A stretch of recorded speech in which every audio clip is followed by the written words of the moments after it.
The Deathworld Council station hung in space like a massive metal flower. Its 6 arms stretched out from a central hub, each one bigger than most space cities. Inside those arms lived the most dangerous beings in the galaxy. Only creatures from the deadliest worlds could call this place home.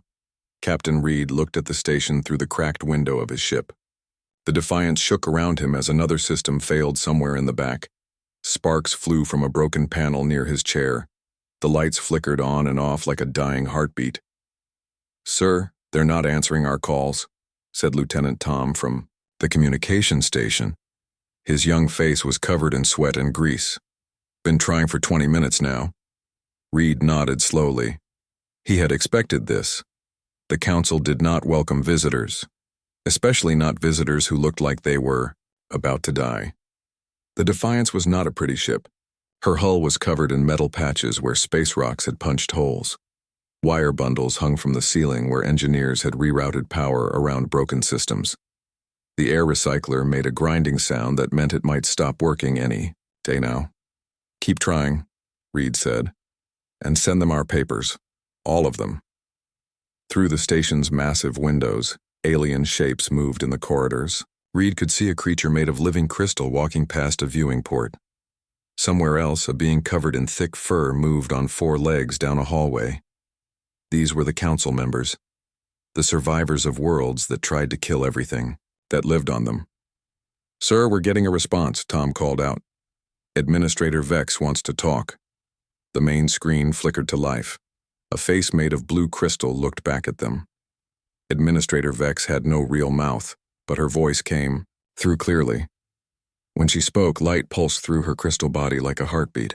"Unknown vessel, you are not authorized to dock at this station," Vex said. Her voice sounded like breaking glass. "This facility is restricted to certified Deathworld species only."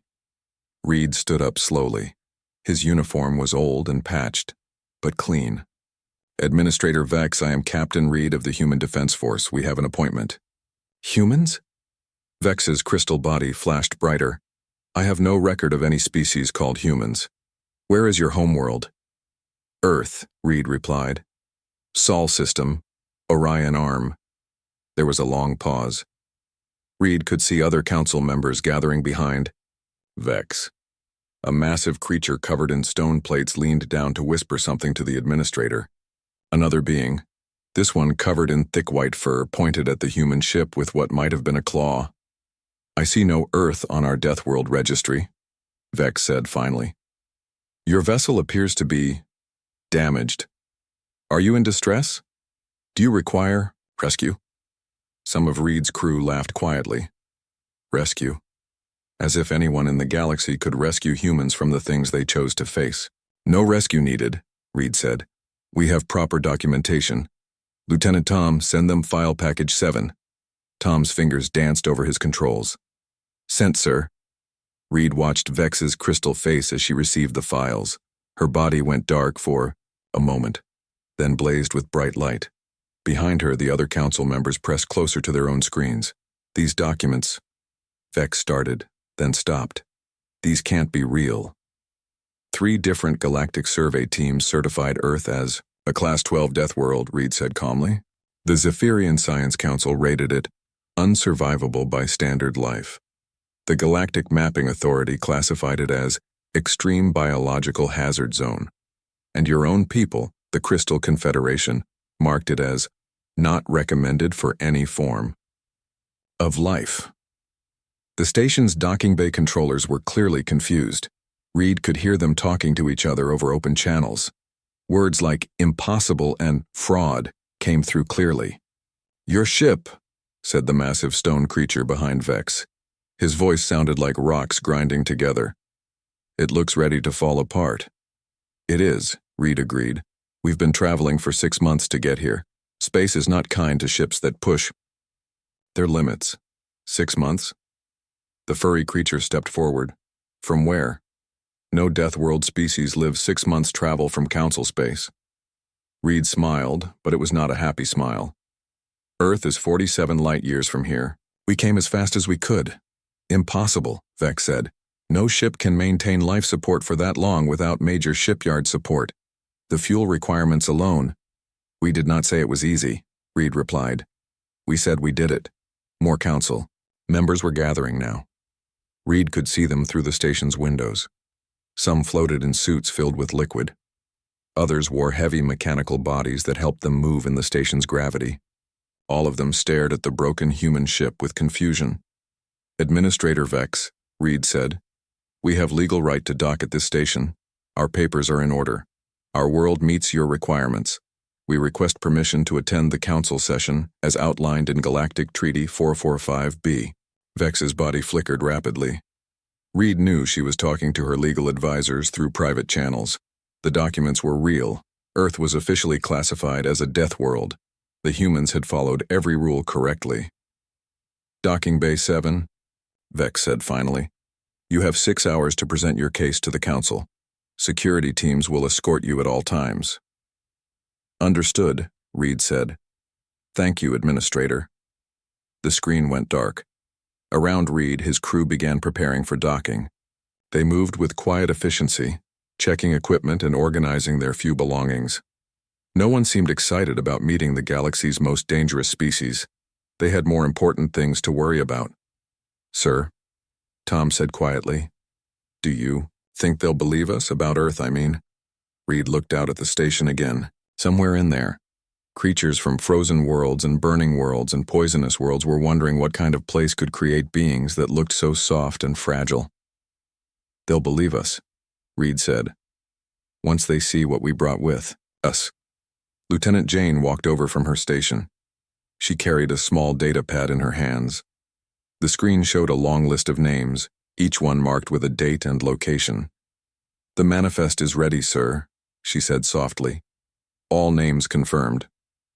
Reed took the pad and looked at the list. 43 names. 43 people who would never see Earth again. 43 humans who had died just so the rest could reach this meeting. Good work, Jane, Reed said. We'll need this when we talk to the council. The Defiant shuddered as the docking clamps engaged. Through the hull, Reed could hear the station's atmosphere pumps working to equalize pressure.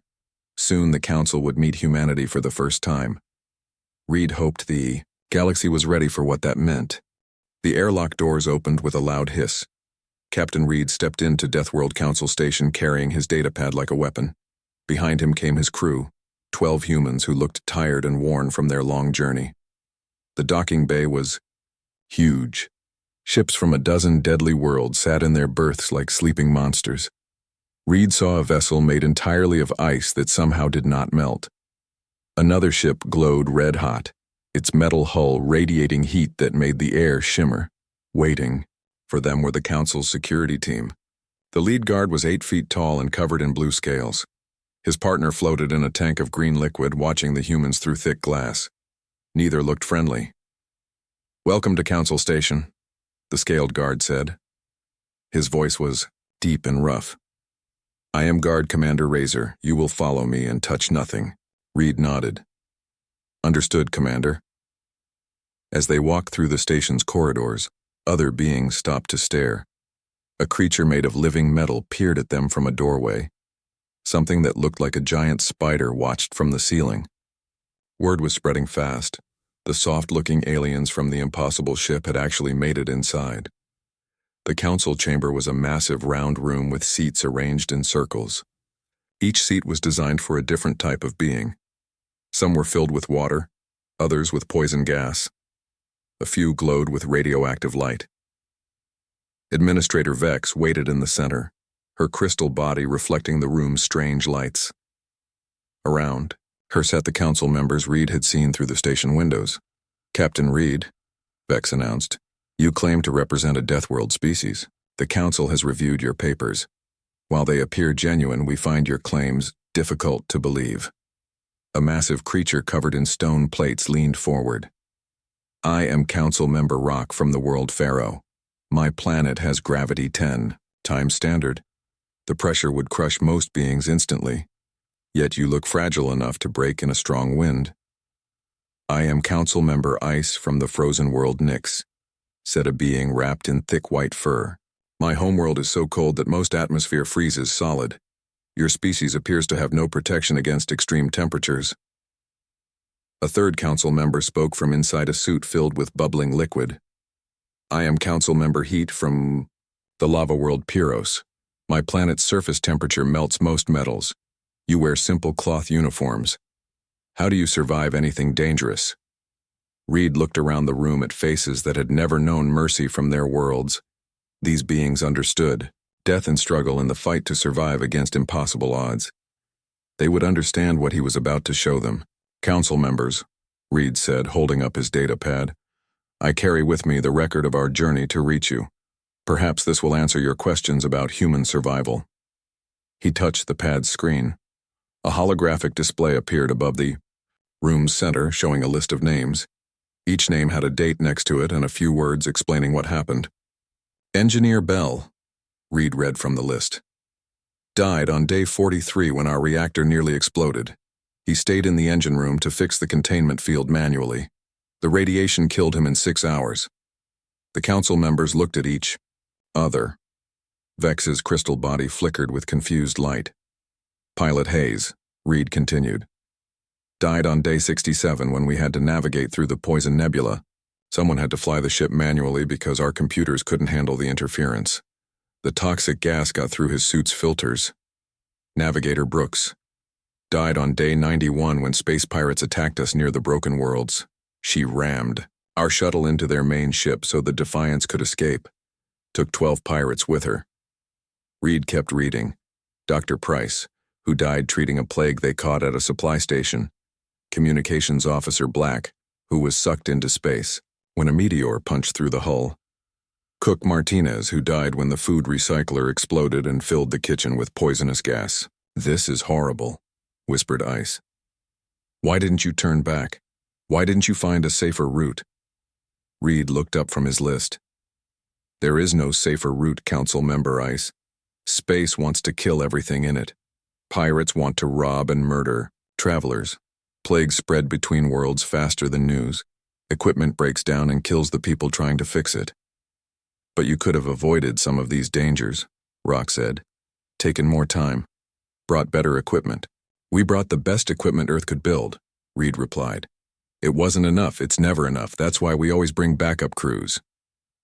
Backup crews? Vex asked. Lieutenant Tom stepped forward. Sir, should I tell them about the volunteers? Reed nodded. Tom activated his own datapad. Another holographic list appeared, this one much longer. When we left Earth, Tom explained, we knew people would die on this journey, so we asked for volunteers to replace anyone we lost. 30 people volunteered for 12 backup positions. 30? Heat asked from inside his liquid suit. You had more volunteers than you could use? Much more, Tom said. We had to turn away over 200 people. Everyone wanted to be part of the crew that made first contact with the Deathworld Council. The council chamber fell silent. These beings had spent their lives fighting to survive on worlds that tried to kill them every day.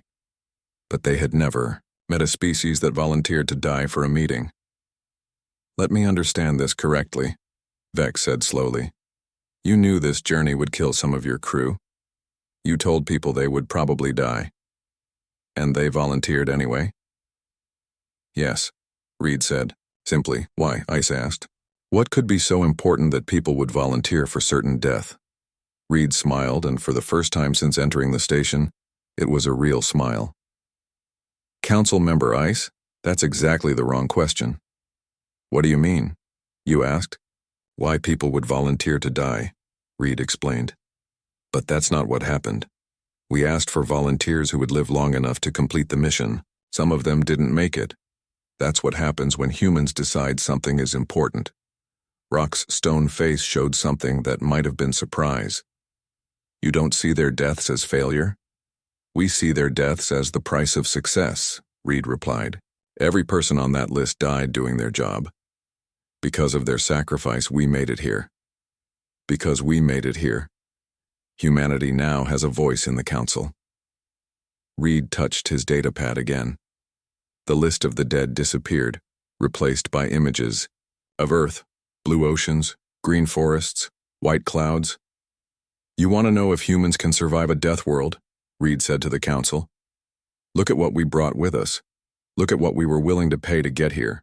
Then ask yourself, what kind of world creates people who think this is normal? Administrator Vex's crystal body pulsed with rapid, confused light. Around the chamber, council members whispered to each other in languages Reed couldn't understand. Finally, Heat spoke from his liquid suit. Captain Reed, we need to see proof of your world's dangers. Claims about your journey are not enough. Show us why Earth deserves to be called a death world. Reed nodded and handed his datapad to Lieutenant Jane. Begin the presentation, he said. Show them what home looks like. Jane's fingers moved across the pad's controls. The holographic display changed, showing new images of Earth.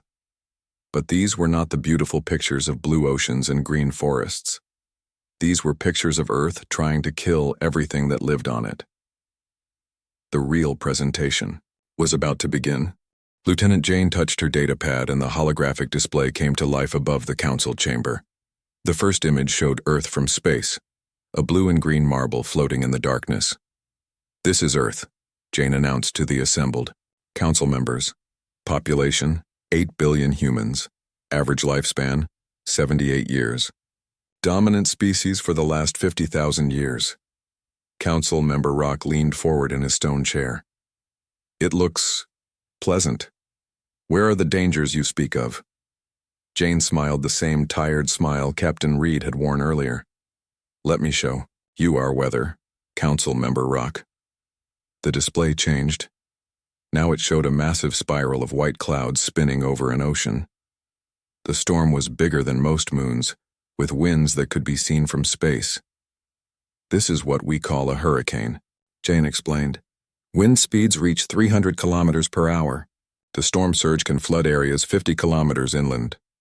This particular hurricane killed 8,000 people and destroyed 4 major cities. Administrator Vex's crystal body flickered. One storm killed 8,000 of your people? One small storm, Jane corrected. We get about 80 of these every year. Some are much worse. The display changed again. This time it showed a massive column of wind, dark and twisted, tearing across a flat landscape. Houses and vehicles spun through the air like toys. Tornado, Jane said simply. Wind speeds up to 500 kilometers per hour. They appear with almost no warning and can change direction instantly. We get about 1,000 of these every year. Council member Ice shifted in her fur-covered chair. Surely your people stay inside during these storms. We try, Jane replied. But they happen too often. People have to work, travel, live their lives. So we built warning systems and shelters and learned to rebuild quickly. The next image made several council members gasp. It showed the ground itself splitting open, buildings collapsing, roads cracking apart like broken glass. Earthquake, Jane announced. The planet's surface is made of giant plates that move and crash into each other. When they shift, the ground shakes hard enough to destroy entire cities. This one killed 50,000 people in 6 minutes. How often do these occur? Asked Heat from inside his liquid suit. Every day, Jane said casually. Somewhere on Earth, the ground is shaking. Most are small, but every few years we get a big one. The display showed more images now, cycling through Earth's natural disasters. Volcanoes erupting with explosive force, sending ash clouds that blocked out the sun for months. Floods that covered areas the size of small continents. Droughts that turned fertile land into dust bowls. This is just the geology and weather, Jane continued. Should I show you the biology? Before anyone could answer, the display changed to show a tiny organism magnified thousands of times. It looked like a twisted piece of metal with spikes. This is a virus, Jane said. Smaller than you can see without special equipment. This particular one killed 50 million humans in just 2 years. We call it the Spanish flu. 50 million? Vex whispered. From something so small? That's not even our worst plague, Jane replied. The Black Death killed 1/3 of all humans in Europe. Smallpox wiped out entire civilizations when it spread to new continents. More images flashed across the display. Bacteria that could kill in hours. Parasites that lived inside human bodies for years before killing their hosts. Fungal infections that spread through the air, and rotted people from the inside. These diseases jump between species, Jane explained. A virus that lives harmlessly in one animal can kill millions of humans. New plagues appear every year. We're always fighting something trying to kill us from the inside. Council member Rock's stone face showed deep confusion. How do you survive such biological warfare? We fight back, Jane said. We developed medicine, vaccines, treatments.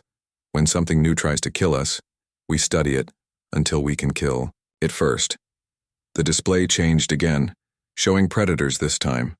A massive shark with rows of razor teeth. A bear that stood 3 meters tall. A big cat with muscles like steel cables. Our predators, Jane announced. This shark can bite through steel. This bear can run 50 kilometers per hour and climb trees. This cat can leap 10 meters and kill prey twice its size. But surely you avoid these creatures, Ice asked. We can't, Jane replied. They live everywhere we do. In our oceans, forests, even our cities sometimes. We had to learn to be better hunters than anything hunting us. More images flashed by. Snakes with venom that could kill in minutes. Spiders whose bite rotted flesh away from bones. Insects that carried deadly diseases. Plants that were poisonous to touch. Everything on Earth is trying to survive, Jane continued. Plants develop toxins to avoid being eaten. Animals evolve better weapons and defenses. Diseases mutate to spread faster. It's a war that never ends. The final set of images showed humans themselves. People climbing impossible mountains in freezing cold. Others diving into deep oceans without breathing equipment. Groups crossing deserts where the sun could cook flesh. This is how we live, Jane said. We don't just survive Earth's dangers, we seek them out.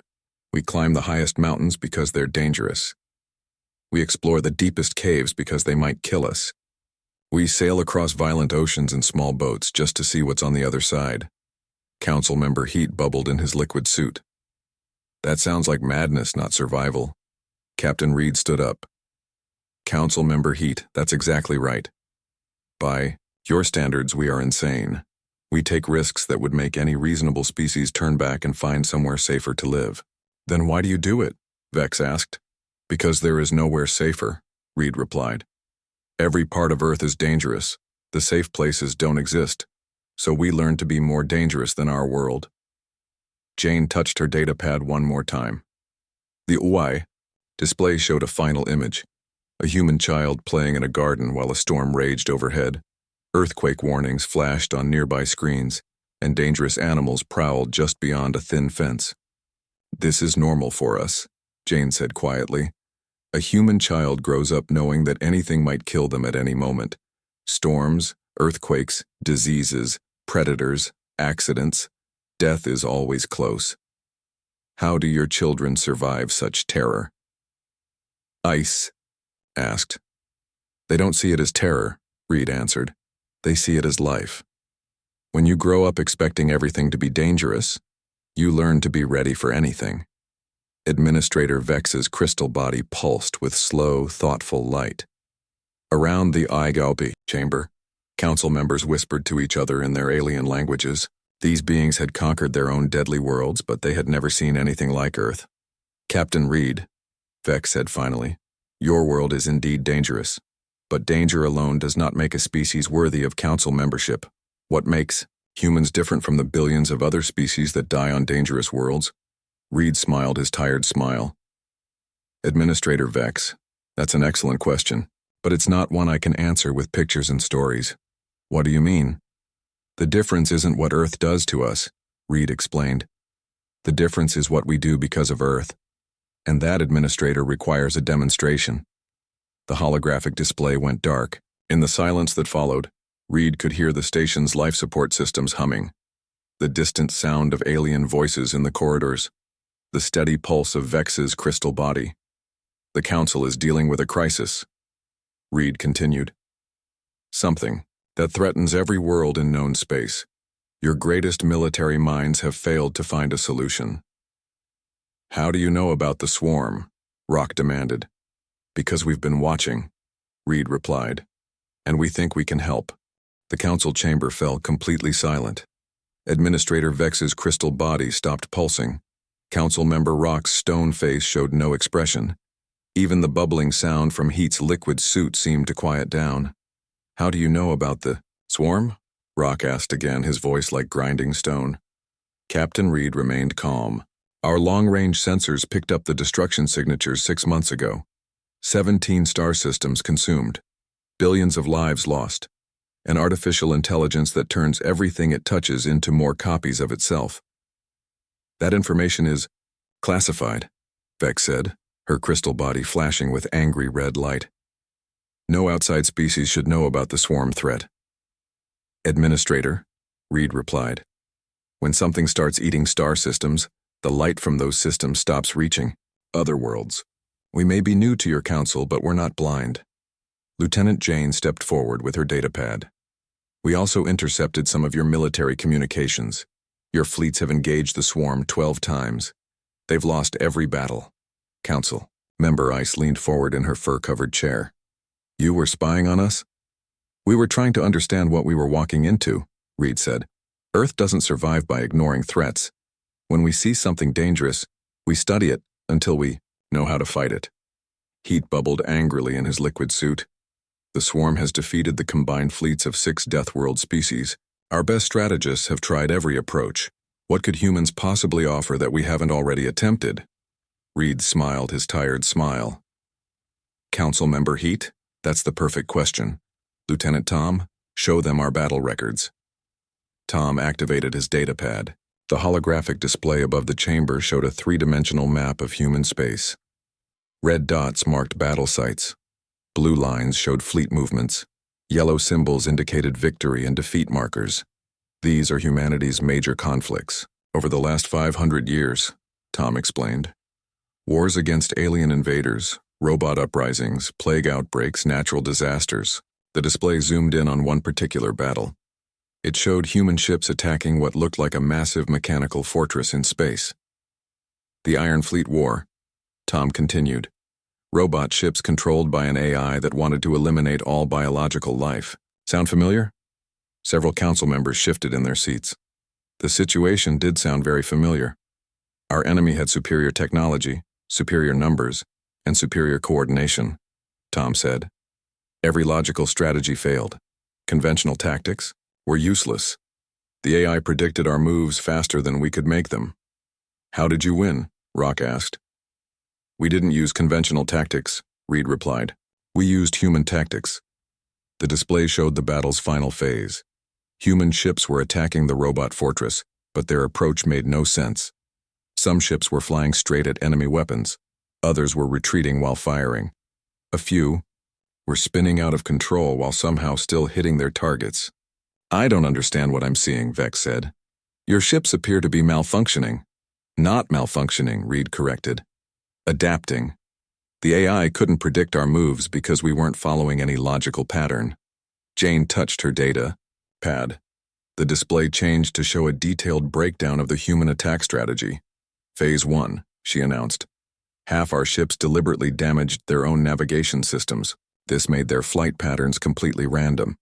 The AI couldn't calculate intercept courses for targets that didn't know where they were going." "That's madness," Heat bubbled. "You made your own ships helpless." "Phase 2, Jane continued, ignoring the comment. "Our damaged ships rammed enemy vessels while their crews evacuated in escape pods. The AI wasted time trying to capture the disabled ships instead of shooting the pods." Phase 3. The escape pods weren't really escape pods. They were bombs with people inside. When the AI tried to analyze them, they exploded. Ice's fur stood up in shock. "Your people rode bombs into enemy ships?" "Volunteers only," Reed said simply. "We asked for 50 volunteers. 300 people applied. The display showed more battles. Each one featured the same pattern. Humans doing things that should have failed but somehow worked. The plague ships incident," Tom explained, showing another battle. "When biological weapons were turned against our colonies, we loaded infected volunteers into ships and rammed them into enemy medical facilities." The Zero-G guerrilla campaign. When our orbital cities were captured, we sent people out in simple Spacesuits to fight trained soldiers in powered armor. They won by using the environment as a weapon. The Broken Moon Gambit. When our enemy took shelter behind a destroyed planet, we moved the entire moon out of orbit and dropped it on their position. Council member Rock's stone face showed something that might have been horror. You moved a moon? How many of your people died in that operation? All of them, Reed said. Everyone who worked on moving the moon knew it was a suicide mission. The radiation and gravitational forces were lethal, but it worked. This is not strategy, Vex said, her crystal body flickering rapidly. This is chaos. How do you coordinate such madness? We don't coordinate it, Reed replied. That's the point. When you're fighting an enemy that can predict logical behavior, you have to be illogical. The display changed to show current intelligence about the swarm, massive mechanical ships that converted matter into more copies of themselves. AI nodes that adapted to every attack pattern they encountered. The swarm learns from each battle, Reed explained. It analyzes your tactics and develops counters. Every time you attack, it gets stronger and smarter. Exactly, Rock said. That's why we can't defeat it. How do you fight an enemy that becomes immune to everything you try? You fight it with things that shouldn't work, Reed answered. The swarm is designed to adapt to logical threats. But how do you adapt to people who break their own equipment on purpose? How do you predict opponents who treat certain death as a tactical advantage? Jane activated a new display showing the human battle plan for fighting the swarm. The strategy looked like complete chaos. Ships attacking from impossible angles, weapons being used in ways they weren't designed for, tactics that violated every principle of space combat. This is our proposal, Reed said. We attack the swarm with every method at once. Fire and ice simultaneously. Gravity weapons and EMP devices together. Biological agents and radiation bombardment at the same time. Those approaches interfere with each other, Heat protested. You'll do more damage to yourselves than to the enemy. Exactly, Reed smiled. We've been doing more damage to ourselves than our enemies for thousands of years. It's how we win. Vex's crystal body went completely dark for a long moment. When the light returned, it pulsed slowly and thoughtfully. Captain Reed, she said finally, you're asking us to trust our survival to tactics that make no logical sense. Administrator Vex, Reed replied. I'm asking you to trust our survival to the one species that has been surviving impossible odds for their entire existence. The council chamber filled with whispered conversations in a dozen alien languages. These beings had conquered their own deadly worlds through strength, adaptation, and careful planning. Now they were being asked to trust creatures who seemed to win through organized suicide. We need time to consider this proposal, Rock said finally. Reed nodded. How much time do we have before the swarm reaches council space? The silence that followed was answer enough. Then we'd better start preparing, Reed said. Because ready or not, it's time to show the galaxy what humans do when everything looks hopeless. 3 days later, the human fleet arrived at the edge of council space. Captain Reed stood on the bridge of the Defiance, watching through the cracked view screen as his ships took position for battle. The fleet looked like a collection of space junk. 47 vessels of different sizes and designs, all showing signs of damage and hasty repairs. Some had hull patches that didn't quite match the original metal. Others had weapon systems that clearly came from different ships entirely. Sir, the council fleet is requesting communication, Lieutenant Tom reported from his station. Put them through, Reed ordered. Administrator Vex's crystal face appeared on the main screen. Behind her, Reed could see the bridge of a council warship. Clean, organized, and built by beings who understood proper engineering. Captain Reed, Vex said, our sensors show significant structural damage to most of your vessels. Are you certain they're combat ready? Reed looked around his own bridge, where sparks still flew from damaged panels, and the lights flickered with each system failure. Administrator, if we waited for our ships to be properly repaired, we'd never fight any battles. Your tactical formation makes no sense, came the voice of Councilmember Rock. Half your ships are positioned behind the enemy. The other half appear to be retreating before the battle has even started. That's not a retreat, Reed replied. That set up Phase 1. Through the view screen, Reed could see the swarm approach. Hundreds of mechanical ships moved in perfect formation, their black hulls gleaming with the energy they had stolen from consumed worlds. Each ship was identical, built by machines for maximum efficiency. Swarm vessels detected, announced Jane from her sensor station. 437 combat units, they're forming attack patterns.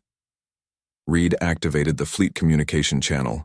All ships, this is Captain Reed. Begin the human solution. Remember, if it looks like it should work, you're doing it wrong.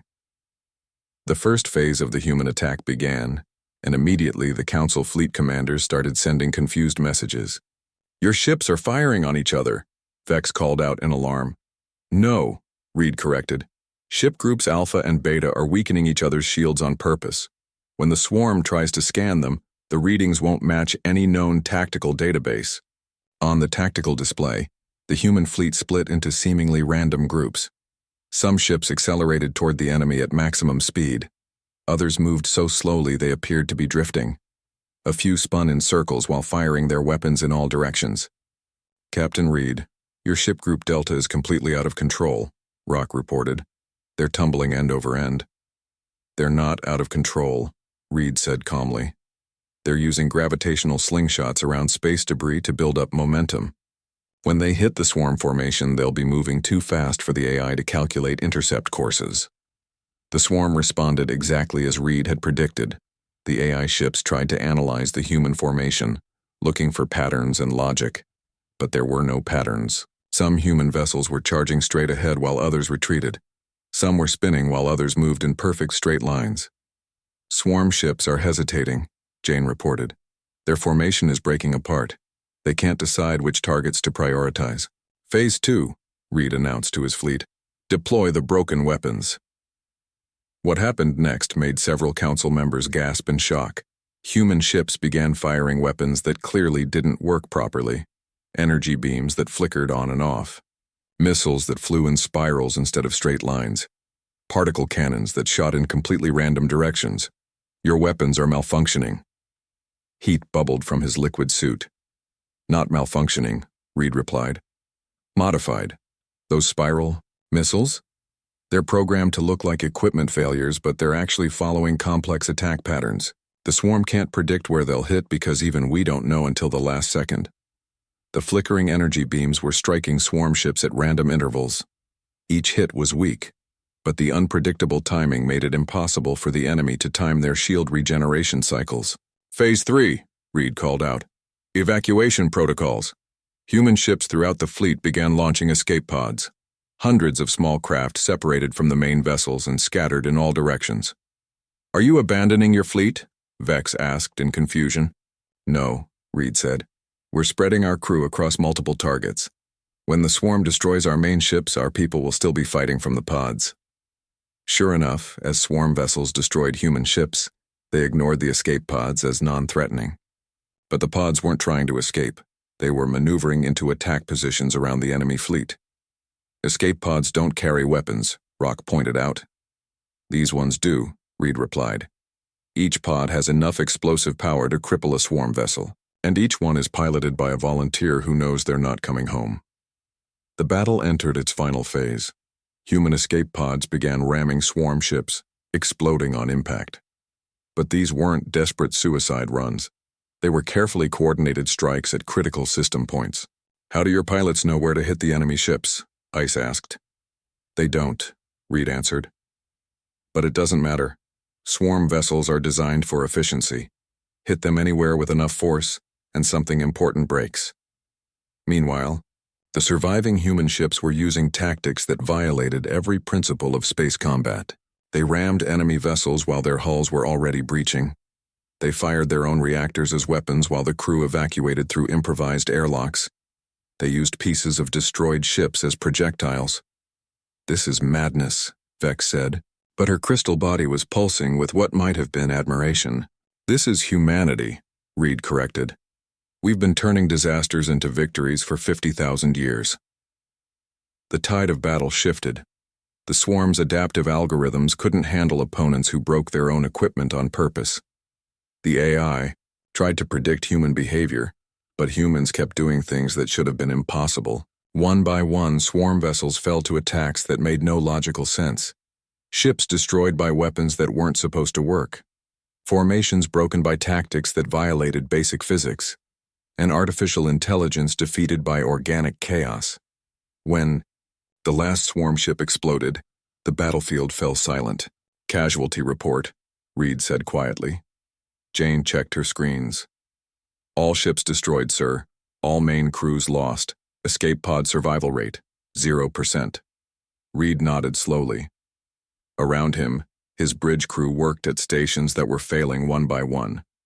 The Defiance had taken so much damage that life support was barely functioning. "Then we succeeded," Reed said. "Captain Reed," Vex's voice came through the dying communication system. "How are you still alive? Our sensors show that all human vessels were destroyed." Reed looked around his bridge one more time. "We're not the main fleet, Administrator. We're backup Team Alpha, the ones who clean up if the first wave doesn't make it." "There are more of you?" "There are always more of us," Reed replied. "That's what Deathworld species do, Administrator. We keep coming until the job gets done." The communication system died with a shower of sparks. Through the cracked view screen, Reed watched as Council ships moved to pick up the surviving humans. "Sir," Tom said quietly, "do you think they'll accept us now?" Reed smiled as the lights went out around them. "Tom, I think we just showed the galaxy what it means to be human." 6 hours later, Captain Reed stood before the Deathworld Council one final time. The chamber was filled with beings who had fought their own impossible battles on worlds that tried to kill them.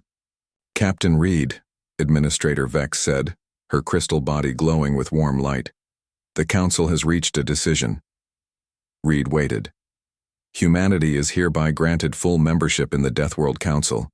Your species has proven that you don't just survive impossible odds, you weaponize them." Around the chamber, council members from the galaxy's most dangerous worlds nodded their approval. They had found their equals at last. "Welcome to the council," Vex continued. "Though we suspect that before long the rest of the galaxy will be asking not what makes a world dangerous enough to produce council members, but what makes a species crazy enough to call those worlds home," Reed finished. The council voted unanimously. Humanity had found its place among the stars, not as the strongest species, or the smartest, or the most advanced, but as the one species that would keep fighting long after victory became impossible. And in a galaxy full of dangers, that was exactly what everyone needed.